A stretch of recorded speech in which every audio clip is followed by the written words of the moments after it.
this is Ayushi Pandya and you are watching me at the View show powered by दैनिक विनय उजाला। आज Hindi journalism के digital face and yes web दुनिया का founding editor, साथ ही पहले पत्रकार जिन्होंने हिंदी और जर्नलिज्म में पीएचडी कर रखी है। आज हमारे साथ जुड़े हैं डॉक्टर प्रकाश हिंदुस्तानी सर। सर कैसे हैं आप और कैसा लग रहा है? मैं बहुत बढ़िया हूँ और बहुत बढ़िया चल रहा है सब कुछ। अब तो इन दिनों तो पत्रकारों के मजे हैं, क्योंकि इतनी खबरें बन रही है, रोज खबरें बन रही है पार्लियामेंट में, राज्यसभा में, लोकसभा में, विधानसभा में। हर सेगमेंट में आपको खबरें मिल रही है और हर बिल्कुल, तरीके कितनी अच्छी की बात खबरें है। स्प्रेड हो रही है और बिल्कुल बहुत अच्छा चल रहा है। सर आपकी जर्नी के बारे में जानना चाहूँगी कि कैसी आपकी जर्नी रही, आपने कब से जर्नलिज्म स्टार्ट किया? जब मैंने शुरुआत की थी तब पत्रकारिता के कॉलेज थे नहीं, तो मैंने प्रैक्टिकल शुरू किया, बाद में डिग्री ली। मैंने एमकॉम किया इंदौर विश्वविद्यालय से, फिर मैंने सरकारी नौकरी की, राज्य सरकार में ऑडिटर की नौकरी की, धार में मेरी पोस्टिंग थी। लेकिन मुझे लिखने का शौक़ शुरू से था, तो मैं लिखता था अखबारों में, नई दुनिया में। तब दैनिक जागरण एक बड़ा अखबार इंदौर में होता था, जागरण उसका नाम था, इंदौर समाचार, स्वदेश, इन सब में मैं लिखता था, आर्टिकल छपते थे। एक बार मैं इंदौर आया तो नई दुनिया के संपादक राजेंद्र माथुर ने कहा कि तुम लिखते तो बहुत अच्छा हो, तो तुम अखबार में काम क्यों नहीं कर लेते? तो मैंने कहा सर मुझे पता नहीं अखबार में काम कैसे मिलता है, मेरे पास मुझे कोई जानकारी नहीं है। तो उन्होंने कहा कि तुम नई दुनिया में काम करोगे क्या? तो मैं बहुत खुश हुआ, मैंने कहा बिल्कुल करूँगा। तो उन्होंने कहा ठीक है, हम आपकी बात कराते हैं हमारे दूसरे एडिटर से।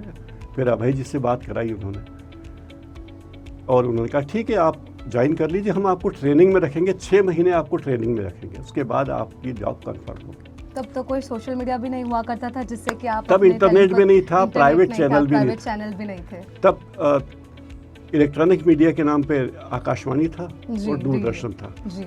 और अखबार थे और मैगजीन थी, धर्मयुग, दिनमान, सारिका, रविवार, ये सब मैगजीन थे, बड़े पॉपुलर मैगजीन थे। तो इन सब में मैंने नई दुनिया शुरू किया, तो वहाँ हमें कहा गया कि आपको शुरुआत प्रूफ रीडिंग से करनी पड़ेगी। तो 6 महीने तक हमसे प्रूफ रीडिंग करवाई गई, और ये कहा कि प्रूफ रीडिंग करने का फ़ायदा ये कि आप अखबार के सभी पन्ने पढ़ोगे, एडिटोरियल पन्ना भी पढ़ोगे, कॉमर्स का पेज पढ़ोगे, खेल का पेज पढ़ोगे, और हमारी स्टाइल शीट जो है उससे आप वाकिफ़ होगे। तो वो हमने किया। उसके बाद फिर हमें पहले पेज पे काम करने का मौका मिला, डेस्क पे काम करने का मौका मिला, और 2.5 साल हुए थे कि तभी टाइम्स ऑफ इंडिया में विज्ञापन आया कि धर्मयुग को सब एडिटर चाहिए। तो मैंने अप्लाई कर दिया, किसी को बताया नहीं। मेरा वहाँ 3 इंटरव्यू हुए, 2 लिखित परीक्षा हुई टाइम्स ऑफ इंडिया बिल्डिंग में। उसमें सबसे अच्छी बात ये लगी कि उन्होंने कहा आपके आने जाने का किराया और यहाँ रहने का और खाने का खर्चा कंपनी देगी। तो उस ज़माने में ये काम होता नहीं था, तो मुझे बहुत खुशी हुई, बड़ा अच्छा लगा कि अभी कोई बुला रहा है, खाने पीने के लिए भी व्यवस्था कर रहा है, मतलब रुकने खाने का पैसा दे रहा है, तो अच्छा लगा आपका काम देखकर ही। तो और नई दुनिया में जो काम हमने सीखा था, बेसिक सीखा था, नई दुनिया ने बेसिक हमको बहुत मजबूत कर दिया था, तो वो बेसिक वहाँ काम आया और मेरा सिलेक्शन हो गया धर्मवीर में। धर्मवीर भारती बहुत बड़े नामी संपादक थे, लेखक थे, वो उसके संपादक थे, तो उनके साथ काम किया। फिर उस कंपनी में मेरा ट्रांसफ़र नवभारत टाइम्स में हो गया, क्योंकि कंपनी में इंटरनल हमारा ट्रांसफ़र कहीं भी हो सकता था, तो मुझे वहाँ कर दिया गया। तो नवभारत टाइम्स में फिर काम किया, 16 साल वहीं रहा। नवभारत टाइम्स में सब एडिटर रहा, सीनियर सब एडिटर बना, चीफ सब एडिटर बना, डिप्टी न्यूज़ एडिटर बना, 4-5 प्रमोशन पाए। फिर संयोग देखिए कि फिर इंदौर आना ऐसा हो कि मैं हर साल 4-5 बार 6 बार इंदौर आता था। तो श्रवण गर्ग हमारे साथ नई दुनिया में संपादक थे, वो भी थे संपादकीय विभाग में। तो मैं उनको फ़ोन किया, चाय पीने उनके घर गए, बोले तुम हर महीने तो आ जाते हो। उन्होंने मुझसे ऐसे कहा हर महीने तुम मुंबई छोड़ के आते हो, तो यही क्यों नहीं आ जाते? तो मैंने कहा आना चाहता हूँ, पर इतनी तनख्वाह कौन देगा टाइम्स ऑफ इंडिया ग्रुप के बराबर? तो उन्होंने कहा कि मैं बात करता हूँ। इफ़ यू डोंट माइंड, मैं जानना चाहूँगी कि उस वक्त आपकी तनख्वाह कितनी थी? उस वक्त मेरी तनख्वाह 15,000 थी। उस वक्त में भी आपकी 96 में आपकी 15,000। और जब मैं वेब दुनिया में आया तब मेरी तनख्वाह 46,000 थी। ये तो शायद मेरा मुंह बंद हो गया। और मज़ेदार बात है कि वेब दुनिया में मैं संपादक था, तो मनोज श्रीवास्तव इंदौर के कलेक्टर थे। तो एक दिन उनका फ़ोन आया कि मैं आना चाहता हूँ तुम्हारे वेब दुनिया के ऑफिस में। मैंने कहा आ जाइए, यहाँ पलासिया में ऑफिस था। मैंने कहा आ जाइए, क्या दिक्कत है? वो आए, सारी बातें हुई, उनसे गपशप हुई, क्या हुई, उन्होंने हमारा काम देखा। मैंने कहा आपका आना कैसे हुआ? बोले मैं ये देखने आना चाहता था कि कलेक्टर से ज़्यादा तनख्वाह पाने वाला संपादक करता क्या है? तो अच्छा, जब हम वेब दुनिया में गए तो लोगों ने बहुत हंसी उड़ाई, बोले ये क्या, ये संपादक है, ये पत्रकार था, ये तो कंपोजिटर बन गया है, ऑपरेटर बन गया है, ये खबर लिखना, एडिट करना, ऑलराउंडर बन गए बेसिकली। नहीं, उन्होंने भी कहा कि ये तो संपादक से क्या बन गया, क्योंकि संपादक में भास्कर में जब था, मैं इंदौर में आया और भास्कर का एक्सपांशन चल रहा था, तो श्रवण गर्ग को भेज दिया गया राजस्थान। तो भास्कर अखबार मैंने चलाया 1-1.5 साल तक। तो मतलब भास्कर के संपादक के रूप में मेरी अच्छी खासी ख्याति हो गई थी। मैंने पूरा चेंज कर दिया भास्कर, उसका लेआउट, डिज़ाइन, संडे एडिशन में हमने 8 पेज कर दिए थे, पूरा बदल दिया था। और फिर जब मैं वेब दुनिया में गया तो लोगों ने कहा भाई ये क्या हो गया। तो लेकिन जब वेब दुनिया स्थापित हुआ, अब आज लोग कहते हैं कि भाई इन्होंने अच्छा काम किया, वेब दुनिया में काम किया। फिर हमें टीवी में मौका मिल गया, ये सहारा टीवी शुरू हुआ था जी। तब देश में 3 ही प्राइवेट चैनल थे, जी न्यूज़ था, आज तक था और सहारा था। और रीजनल चैनल में एक भी चैनल नहीं था, कोई रीजनल चैनल था ही नहीं। और न्यूज़ मतलब माना जाता था कि सहारा टीवी। अगर हमारा रिपोर्टर थोड़ा लेट होता तो मंत्री की प्रेस कॉन्फ्रेंस रुक जाती कि वो सहारा वाले आ जाए तब प्रेस कॉन्फ्रेंस शुरू करेंगे। मतलब अपनी टीम बड़ी थी और इतना ज़्यादा प्रभाव था। हमारी ओबी-वन रीगल चौराहे पर रुकती तो सारा ट्रैफिक जाम हो जाता, लोग आ जाते कि क्या हो रहा है यहाँ, ये था। और अब वो चीज़ क्रांति की बात देखो कि जो काम 5 करोड़ रुपए की, 5 करोड़ की ओबी-वन होती थी, वो काम अब 5,000 रुपये का मोबाइल कर देता है लाइव। तो टेक्नोलॉजी का जो परिवर्तन है वो देखने लायक है और वो बहुत सीखने वाली बात है। आज टेक्नोलॉजी का ही यूज़ करके सब लोग बहुत जल्दी एआई का भी यूज़ करके कर रहे हैं, ChatGPT जैसी जो अभी आई है ग्रोक हमारे का पास इस्तेमाल कर रहे हैं, ग्रोक का इस्तेमाल कर रहे हैं। आपने ग्रोक इस्तेमाल किया है? नहीं, अभी तक तो नहीं। हाँ, GROK, ग्रोक AI, ये ट्विटर वालों ने बनाया है, XAI भी कहते हैं इसे। तो इसका इस्तेमाल करिए, आपकी स्पीड बढ़ जाएगी। स्पीड काम की भी बढ़ जाएगी, हाँ, और नॉलेज की भी। हाँ। ऑल राइट सर, जो नएवान जर्नलिस्ट है, अभी जो नए युवा हैं, अभी जैसे अगर हम बात करें मीडिया की, सो पहले वक्त के जो मीडिया प्लेटफॉर्म्स रहे हैं और अब तक के जो हैं, उसमें क्या फ़र्क आया है? स्पीड बहुत तेज़ हो गई है। अब जब अखबार विनय उजाला सुबह आदमी के हाथ में आता है तो उसे सब खबरें पता है कि मनोज कुमार जी का कल निधन हो गया, उसे पता है कि खेल में IPL में क्या, उसे सब खबरें पता है। तो अब अखबारों में प्रस्तुतिकरण बहुत अलग हो गया। साथ ही साथ सोशल मीडिया के थ्रू भी लोगों तक न्यूज़ पहुंच जाती है। सोशल मीडिया के थ्रू, जो सोशल मीडिया है वो सोर्स मीडिया हो गया। यस, आपने मीडिया जर्नलिज्म में पढ़ा होगा कि पहले एजेंसी थी ANI, वो UNI, PTI, समाचार भारती, हिंदुस्तान समाचार, 4 प्रमुख न्यूज़ एजेंसी थी। वो खबरें रिलीज़ करती थी और सारे अखबार उनको सब्सक्राइब करते थे। अखबार वहाँ से खबर लेते थे, खबर के आगे लिखा होता था जैसे मुंबई 5 अप्रैल PTI, सोर्स लिखना ज़रूरी था। अब वो सारा सोर्स सोशल मीडिया हो मिल जाता है। और आश्चर्य की बात देखिए, ANI न्यूज़ एजेंसी है, वो भी ट्विटर पर पहले अपना डाल देती है न्यूज़ की। हमने मतलब सोशल मीडिया का पावर इतना बढ़ गया है। तो अच्छा, दूसरी बात यह है कि अब हर आदमी पत्रकार है जी। अब आप ये कॉलर ऊंची करके नहीं बोल सकते पत्रकार तो हम ही हैं। हर कोई पत्रकार है, हर कोई खबर को फैला सकता है, तो वो पावरफुल हो गया। तो इसने एम्पावर कर दिया हर आदमी को, चाहे वो संपादक हो या एक रीडर हो, सब बराबर होगा। सर, पहले मीडिया हाउस की और आज के मीडिया हाउस की जो क्रेडिबिलिटी है वो उसमें कितना मतलब चेंज आया है? अगर हम 2014 के पहले की बात करें और अब की बात करें तो उसकी क्रेडिबिलिटी में। देखिए, 2014 का क्यों करना चाहते हैं? क्योंकि पहले की जो चलती थी मीडिया, सरकार अलग थी, उसके बाद की। देखिए, जो मीडिया में बदलाव आए वो प्रिंट मीडिया की अपनी खूबी है जी। अखबार आया, विनय उजाला आया, तो विनय उजाला दिन में एक ही बार छपेगा और एक ही बार मेरे घर में आएगा पढ़ने के लिए। सुबह आ गया तो अब अगले दिन आएगा, तो ये उसकी सीमा हो गई, ये अखबार की सीमा हो गई। लेकिन अब सोशल मीडिया की कोई सीमा नहीं है, वेबसाइट की कोई सीमा नहीं है।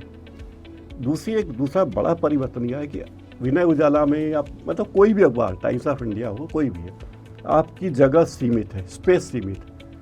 12 पेज, 16 पेज, 20 पेज जो सीमित अभी है। हमारा पेपर 12 पेज का भी हो हाँ, गया है। 12 पेज है। तो सीमित है, 12 पेज से 13वां पेज नहीं जुड़ सकता, जी, है ना, या 14 पेज होंगे या 16 होंगे, नहीं जो भी जुड़ है। सकते। पर अगर यहाँ सोशल मीडिया पे या वेब मीडिया में आपके पास आर्टिकल हैं तो आप डालते जाइए, कि 12 पेज से ज़्यादा हो सकते हैं। एक दूसरी बात यह कि यहाँ रेफरेंस देख सकते हैं आप एक क्लिक करके। वहाँ मुझे कल क्या खबर छपी थी तो अखबार देखना पड़ेगा, कल का फाइल निकालनी पड़ेगी। यहाँ मैं क्लिक करके देख लूँगा कि ये खबर तो ये थी, कल ये अखबार था। एक तीसरा अंतर ये है कि यहाँ पे मुझे इमेज भी है और वीडियो भी है।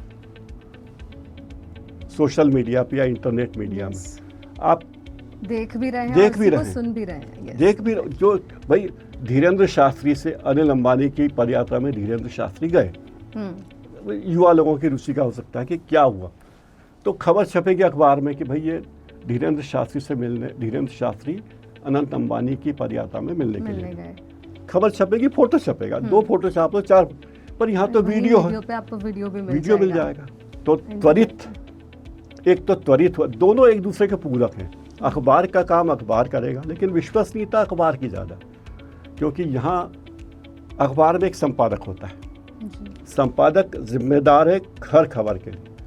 अगर इन्होंने, संपादक ने कुछ गलत लिख दिया किसी XYZ के बारे में कि फलाना व्यक्ति चोर है और वो चोर नहीं है, उसने कोर्ट में घसीट दिया, तो उसे सजा हो जाएगी।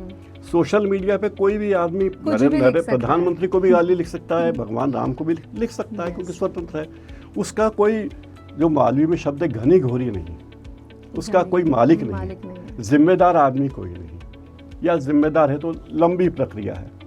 सही सर, टेक्नोलॉजी के बारे में अगर मैं बताऊँ कि क्या एडवांटेज और डिसएडवांटेज आज के टाइम में यूज़ कर रहे हैं? मेरे ख्याल से हम यही बात कर रहे हैं कि क्या एडवांटेज है कि आपकी गति बहुत है। हाँ, स्पीड तो है। 5 करोड़ की ओबी वैन थी और जो 5000 का मोबाइल में मैं वो काम कर रहा हूँ।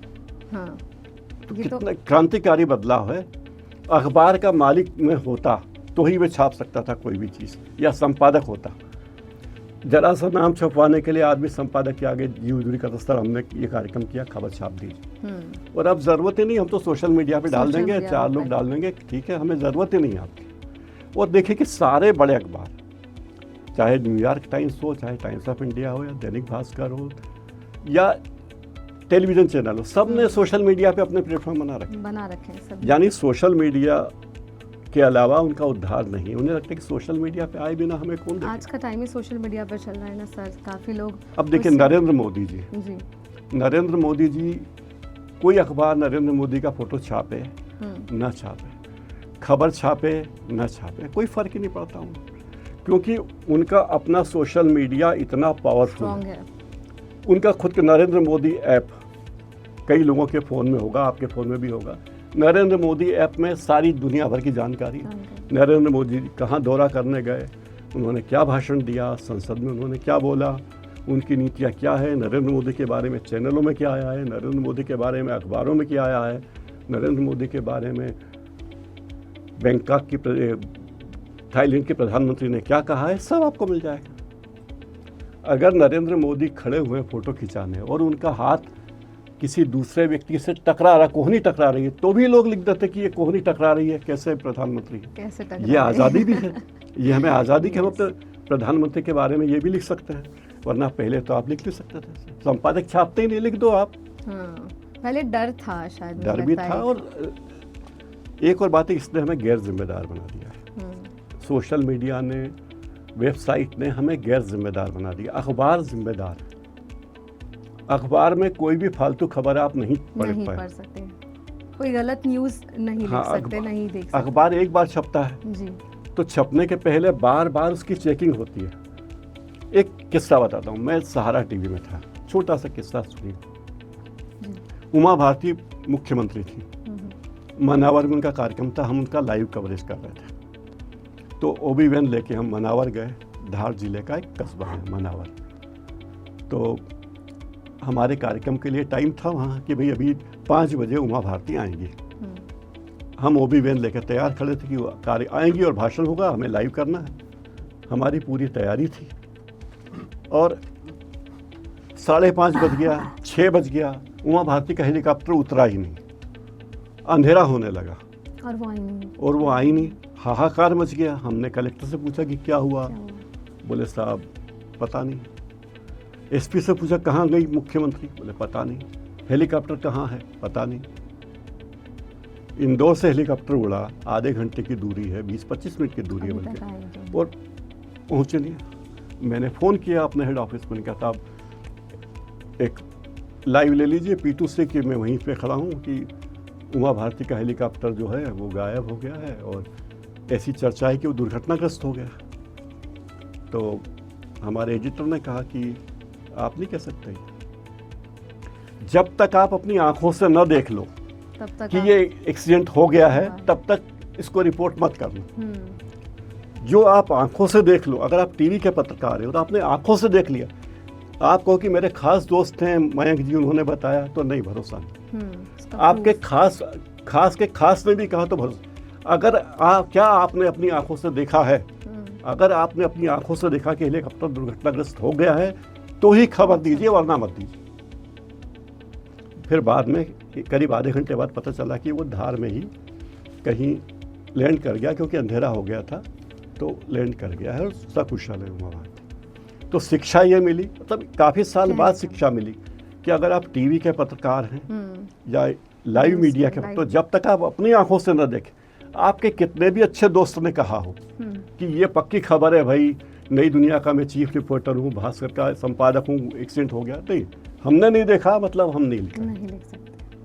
तो अब जो जिम्मेदारी की भावना है वो कम हो गई है नए लोगों में। खास करके लोग उत्साहित बहुत जल्दी हो जाते हैं, अरे हम सबसे पहले ब्रेक करेंगे, हम ब्रेक करेंगे। तो ये खबरें ब्रेक करने की जो लड़ाई है, इसमें खबरों का नुकसान हो रहा है, पाठक का नुकसान हो रहा है और दर्शक का नुकसान हो रहा है। सर, इन केस अगर कोई फॉल्स न्यूज़ प्रिंट हो जाती है तो उसके क्या कॉन्सिक्वेंसेस होते हैं? संपादक को जेल में डाल देंगे। आप मेरे बारे में गलत खबर छाप दीजिए, मैं कोर्ट में जाऊंगा, संपादक को जेल हो जाएगी, सीधी बात।